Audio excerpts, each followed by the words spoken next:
I think that a lot of people think that marketing is sexy, right? And that whole industry, right, where we know about people talk about Madison Avenue and advertising, and you have all of the, there's the show called Mad Men, which I took a glimpse at maybe 1 or 2 episodes of it. It's, it's all right. And I get it. I get the appeal. I understand.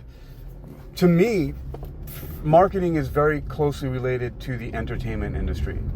And I don't expect everyone to understand that or to get the same feeling that I do, because I work in the entertainment industry. I work in art department doing special effects and props and production and things like that. And I've been doing that since 1999, so like 27 years on and off. It hasn't been in the earlier days. It was more consistent. But now I do it here and there. Whenever I go to California or Florida, I jump back in and do some stuff. But it's very much related, and so it's related to the entertainment industry. It's, movies and television and, fashion shows and all that kind of glitz and glamour and Hollywood, right? And so I get, at least to me, why some people might find it appealing or think that it's sexy and exciting. And for me, it is. But I also just realized just now when I was speaking to someone, I was at Trader Joe's just now, and there's an artist, a musician named Anna. She has a group, a band called Community Witch, and she's very friendly. Every time I see her, she says hello and uses my name, which I think is great. People say hello, Hakeem. Your name is one of the favorite words you hear, right? And I think her partner is also. I think he's in the band too. I haven't met him yet, but I've seen him perform. I looked at several of their videos. I mean, they've got a really great sound.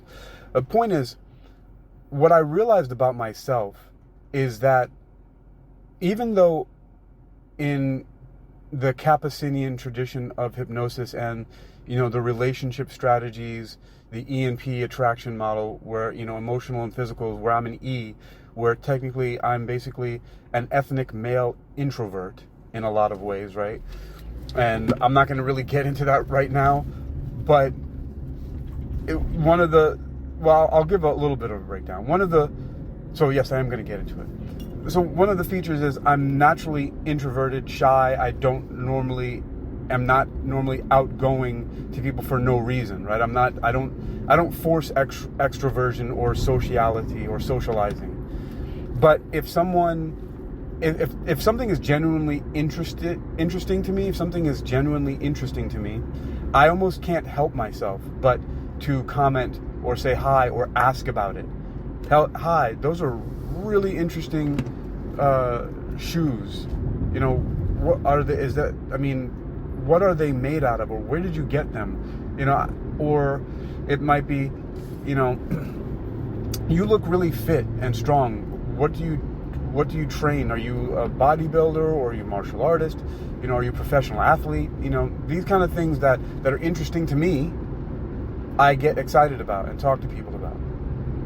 And so I just realized too that, so there was somebody else in there, a guy named Anthony, and I asked him if he had Instagram, and he said yes. And I said, look, it would be really helpful if you would follow my Instagram page, Monarch City Buzz. And he looked it up, he did, he followed. I said, because the more followers I have, the more attractive the marketing agency is going to be to my potential clients. Of course, because in this age of the influencer, right, the more followers you have, that's a signal to many brands, to many businesses, that you have the power of influence. And so I've been just grassroots, boots on the ground, just doing exactly like that. Everywhere I go, I've somehow become on a first name basis with many people in almost every destination that I'm at. I'm still trying to wrap my mind around that understanding, because I don't feel like I don't feel like I'm a socialite. But then, there's another gal that I know who works at a Starbucks. Her name's Gabby, and she said, you're a people connector. She says, every time, you're always connecting people. Like, you'll meet somebody and you talk to them, and then you introduce them to somebody else that you just met. And that seems to be so many people's opinion of me. And for some reason, I don't get it. And now this all ties into the marketing and what I talked about it being, people think it's exciting and sexy and all that, is that I naturally just, when I'm on a mission, I don't really feel any friction or apprehension like I'm bothering somebody about something to ask them to follow something or to support me in some way, because I just really love it. So I'm just like, hey, Monarch City Buzz, follow this. So I saw him first, and then I ran into Anna, and her group is called Community Witch, and I said, hey, does Community Witch have an Instagram? She says yes. And then I said, oh, great. And then she told me that they're having a show coming up in August, and which is this month, which I got to really, really pay attention to that, because I do want to go. I'm going to take some pictures and put them up on the Monarch City Buzz. And so she told me that, and I said, yeah, I just launched my marketing agency, Monarch City Buzz. That's what you'll see me follow you from. But the point here about it being exciting, like, a lot of people want to get into marketing because they think that it has a high profile status, right? It's like the image, like a lot of people are very much into form over function. They want to look good. Which is why the whole Instagram and online influencer economy and environment, and neither one of those are the words that I'm looking for that fit it. Atmosphere, the environment, right? The online influencer environment is more what I'm looking at. That is really based off of that, right? And you'll hear a lot of people talking about things like how people polish their Instagram stories and they're not really living the life of what it looks like, right? Basically, a lot of people's online personas are glamorized, and if somebody is monetizing that and earning their living off of it, more power to them, because that's basically what Hollywood does, right? They glamorize and sensationalize and dramatize various different events, whether they're fiction or nonfiction, and they present that to the public, and they heavily promote it, and that's how that industry thrives, by the sensationalism of these various different stories that they create, once again, whether it's fictional or not. And so, again, this is how one of the ways marketing is related to this, because when you look at, because that's why it's known as influencer marketing, or this, several terms that are related to influencer and influencers, is because, and so I mentioned this before, you can find this if you want. I think it's part of the public facing side of mycitybuzz.com, which is my B2B podcast and website for my potential clients. But there was a really great breakdown of marketing that I heard probably on TikTok, and it was broken down to me like this, and I'm just going to give the simple overview. I gave a really good in-depth breakdown on the My City Buzz podcast. You can find it on mycitybuzz.com, or look up My City Buzz on Spreaker or various different places where podcasts are found.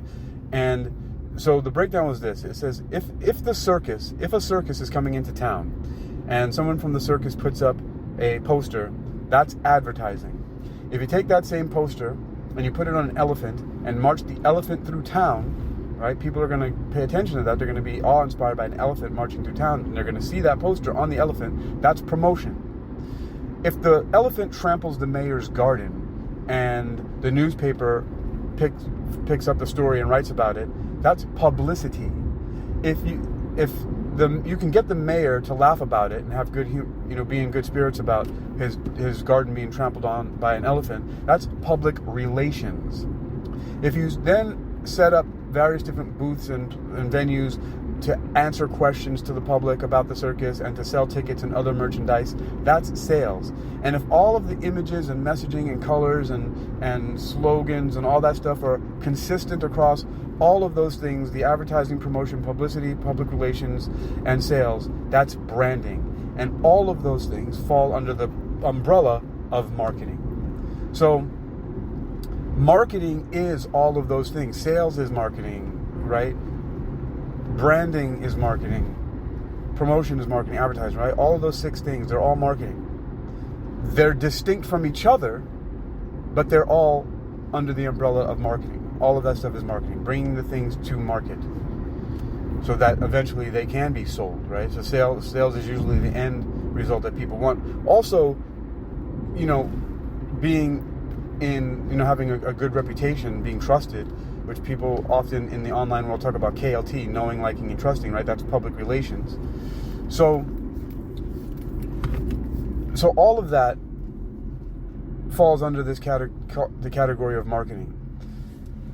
And many of those things present a challenge to people who want to market, especially if you're a small business owner, you know how challenging it is to get foot traffic, to get people through the door. Like Dan Kennedy talked about the reason why it's the highest paid, profession in the world is that he says that, getting people through the door, the highest paid profession, or the highest paid skill, actually, let me correct this. The highest paid skill on the planet is getting people through the door. And the person or people who know how to do this get us all the money. And again, maybe that's also, not maybe, but it is also one of the reasons why people find marketing to be sexy, because it deals with getting the money. It deals with some part of getting people through the door, right? When that analogy comes from, brick and mortar buildings, like a physical location where you got to walk through the door and pick up some products and take them to the cash register and buy them, right? So that's the highest paid skill on the planet, is getting people through the door. And so that combined with the ways and means, right, that you get people through the door, it all falls under the category of entertainment, or rather even education and entertainment, which is edutainment, right? And there are all kinds of interesting and funny and, sensationalized ways that people are doing this nowadays. That's why the whole, creator and influencer economy and environment is the way that it is. But bringing this back to me, right, because it's all about me, is I realized that I am just simply a consummate marketer. I'm just by nature, maybe it's something innate about me, and I don't even realize it because I don't feel like I'm that comfortable. I'm not a socialite necessarily, yet by behavior in a lot of ways I am. It shocks me how many people I know and that know me by name everywhere that I go, and that sometimes I'll go to some place and people will just show up and start calling out my name. And so I'm finding this interesting, and so one of the main points I was making, really, if I was making any point at all, is that marketing is natural to me. I will not deny that I am one of those people that thinks that it's sexy and that it has a high profile and that it seems to be a cool thing to do. I actually think it is, and it's one of the other reasons why, not the primary, but why I'm so open about, hey, I started a marketing agency. Why I. My business cards say multimedia publishing. To me, and you know what? What's interesting is that it might not be interesting or sexy or exciting to other people, but it is to me. And so because it is to me, there are no ifs, ands, or buts about me sharing it. I am so enthusiastic about talking about the stuff that I do because I really enjoy the things that I'm doing. And it seems that marketing is one of them. And I'm doing some serious boots on the ground, grassroots marketing by just, there are things that I could do. I could buy ads. Ever since I started running, Monarch City Buzz and My City Buzz, and really doing these promotions to help small businesses get more customers, get more foot traffic, and get people through the door. Of course, whenever you talk about things and you spend time on the screens, you get advertised to, because that's a whole other thing about data analytics and information brokering and all that, which is cool all in and of itself. Some people find it to be a violation of privacy, and it very well may be because of some of the ways that the practices are done. People are supposed to be assigned, a specific code, a combination of numbers and letters and maybe symbols that identify them and has all of their information, but not their name or their addresses specifically. But, it's questionable whether or not that happens. So besides that, though, the whole idea here that I'm getting at is that I find that not only did I just somewhat lose my own train of thought, but that I naturally enjoy spreading the word. I think I was talking about so helping small businesses to get customers through the door, right?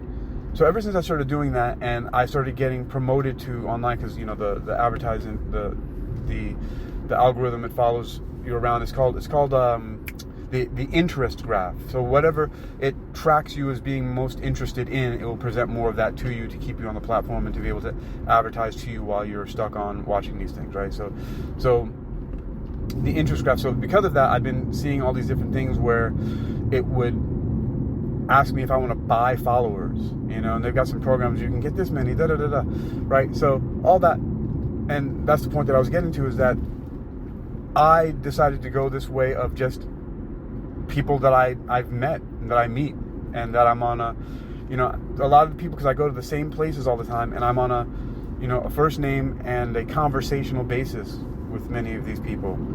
And so because of that, I just asked them, and pretty much everybody except one person who just, I don't know why she was so weird about it, everybody just like, yeah, I'll support you for sure. And so the example I'm talking about, one young lady, she followed it right away and then unfollowed it. So it's okay. I thought that was interesting.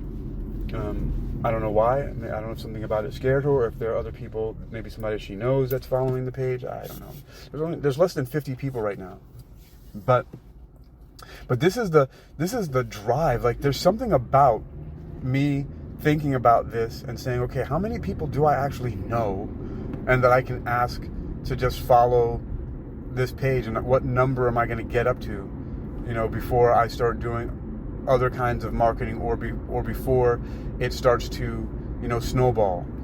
Because there's going to be a tipping point that it gets to where the following is going to be exponential.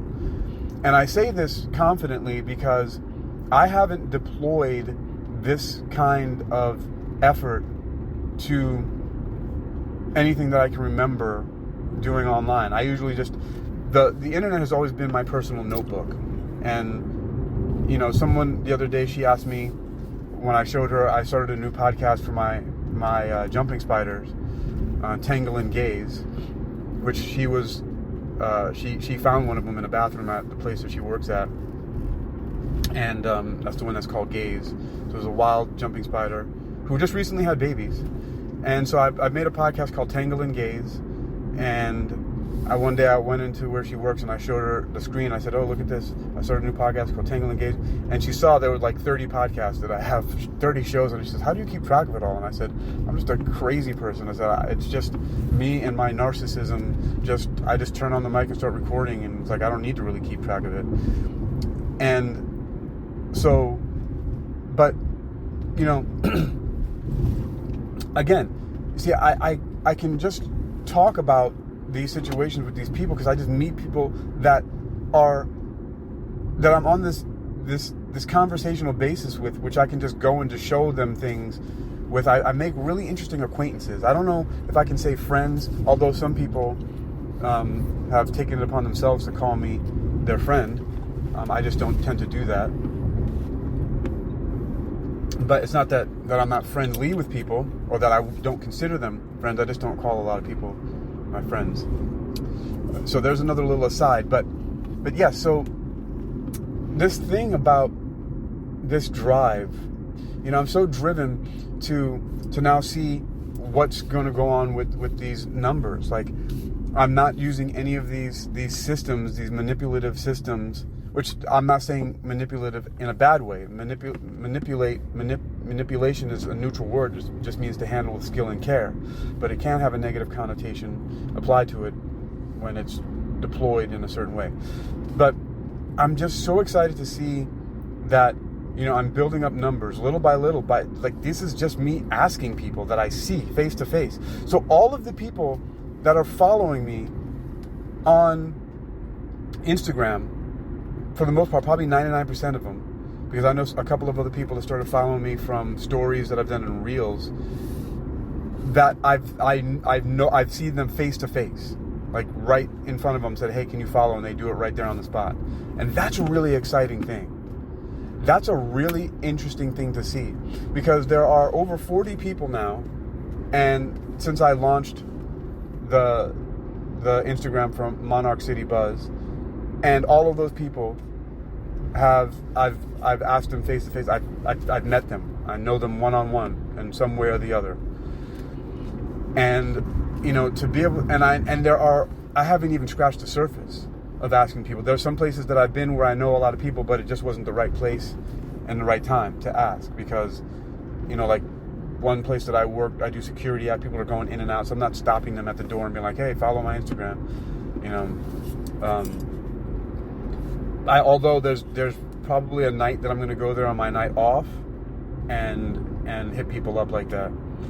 But yes, I know this is a little bit of a wild ramble here, and I'm going to put this on actually my Hakeem Alexander podcast and have it go onto HakeemAlexander.com as well if I create a blog post for it. But this is, the whole thing about marketing being like this exciting, sexy thing that people think is going to have like a high status because it's, related to the entertainment industry, and it is, dealing with the whole money getting side of the business leading to sales, because that's really what all the marketing is about. What are you advertising for unless it's to get money or for some kind of cause, right? Which really, if it's for a cause, the cause needs money usually to have resources to support whatever effort is that the cause is in the name of. So why are we promoting things? Why do we want publicity? Why do we want anybody to know about anything, right? Why are we getting the word out? Why do we want to have good public relations with people, right? And all of it, and then the brand recognitions. Why do we want them to know, like, and trust, right? Because ultimately it comes down to making sales and putting that money into the register and into the bank, or however it is you collect it. And so the whole entertainment side and the money side, that is what makes it exciting for a lot of people. For me, and I think that there's a certainly no insignificant amount of people who also feel the way that I do, that it's somehow just a natural part of them. They just have this inclination to reach out and be a people connector, and just without hesitation. And I'm realizing that more and more about myself as time goes along. It's very interesting. When I think about it, I've always been this way. I can think back to 2003, for example. One of the group fitness managers, and actually two different ones used the same terms. And I don't know if they talked to each other about this, or if this is just a term that was going around in California. But they both said that I'm very well received, right? And people used to always tell me I'm their favorite yoga teacher, the best yoga teacher they've ever had, for best kickboxing, blah, blah, blah, all that stuff, right? But it's just been a thing where, even jobs that I've had, they say, hey, we're putting on the rehire paperwork. You have a job whenever you want to, if ever you need it, and you come back, so on and so forth. All those kind of things. People writing me letters of recommendation from jobs that I didn't even ask for. So I'm making this point to say that there are certain of us that have this as part of our personality, and we don't have as the main motivation the fame and celebrity part of it. Although that is kind of fun in a way, but it's also, the thing is that when utilized or in the correct way, right? So there is a practicality to having some form of local celebrity, which also something that I previously mentioned, this gentleman, Dan Kennedy, talks about. And so, and I just recently saw somebody promoting that online, and I don't know if they're connected to Dan Kennedy or Russell Brunson, who bought part of Dan Kennedy's company, but that's been an idea I've known about for a long time. Dan Kennedy talked about it, and if you can't hire a celebrity to like George Foreman with the George Foreman Grill to promote your product, then you got to become a local celebrity, and that ripple can then grow wider and wider, and that influence, that's what the whole influencer environment and the influencer economy is all about. It's when people get to know them and like them and trust them, then they tend to take more of their recommendations and buy the things they recommend buying. So there is a practicality to a certain type of fame and celebrity. I mean, you don't want to be necessarily notorious or infamous, but you do want to be well known and regarded with being at least liked, respected, and trusted. I would rather also then be respected than necessarily liked. So respect and trust. And so those things, some of us have this natural desire to reach out to people, and it doesn't have anything to do with marketing. And overall, this is what I was really getting at, is if I'm going to say that, it's that my marketing activities, my marketing behavior is, dare I say, pure, because I just can't help myself talking to and connecting to people. If I see somebody and I'm attracted to them in some way, shape, or form, I'm going to connect with them somehow. I'm going to say hello. I'm going to ask their name. I'm going to talk about something that attracted me to them, whether it be some cool shoes that they're wearing, or they have a great voice, or they look super fit, or they just finished doing some kind of crazy backflip, or they're carrying a sword. Whatever it is, if I am genuinely interested in it and I have the time, and it's not going to be too awkward or intrusive or pull me out of something that otherwise takes priority, needs to be done, I'm going to connect to them. And that part of me was, as far as I can tell, was not been motivated by an end result of making a sale and getting money.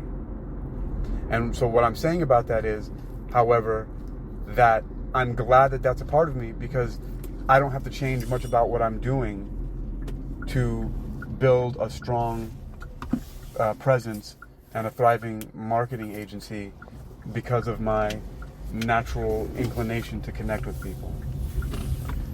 And I've only just been realizing this lately because starting to study marketing more, even though I've been studying it for a long time, I'm starting to see that I just naturally, innately have these built-in behaviors, these characteristics about myself that lend themselves very well to everything about marketing, to advertising, to promotion, to publicity, public relations, to sales and branding.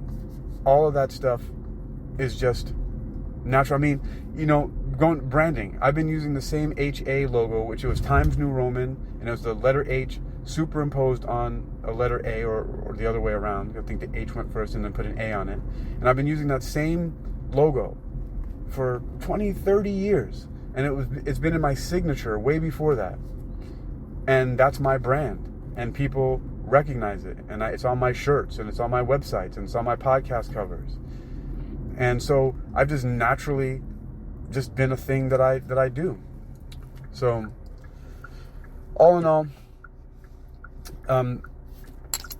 now here I feel like this could be the overarching, or the real takeaway from this is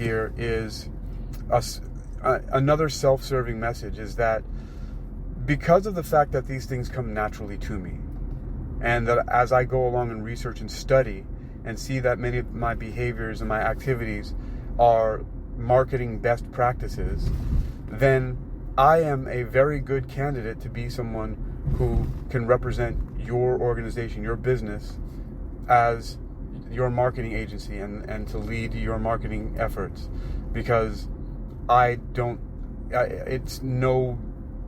there's zero friction for me to do any of the activities that it takes to market on others' behalf and on my behalf. I mean, I get excited about it. I've been posting little news stories and editorials for people, and no one's asked me to do it, simply because I'm just excited to share the word and just to be part of something that I just automatically start talking about. I start taking photos and I start writing about it, and then I publish it, and then I show them afterwards, say, hey, look what I did. And as far as I can tell, everyone's pretty happy about it. Thank you very much for doing it. That's great. You didn't have to do that.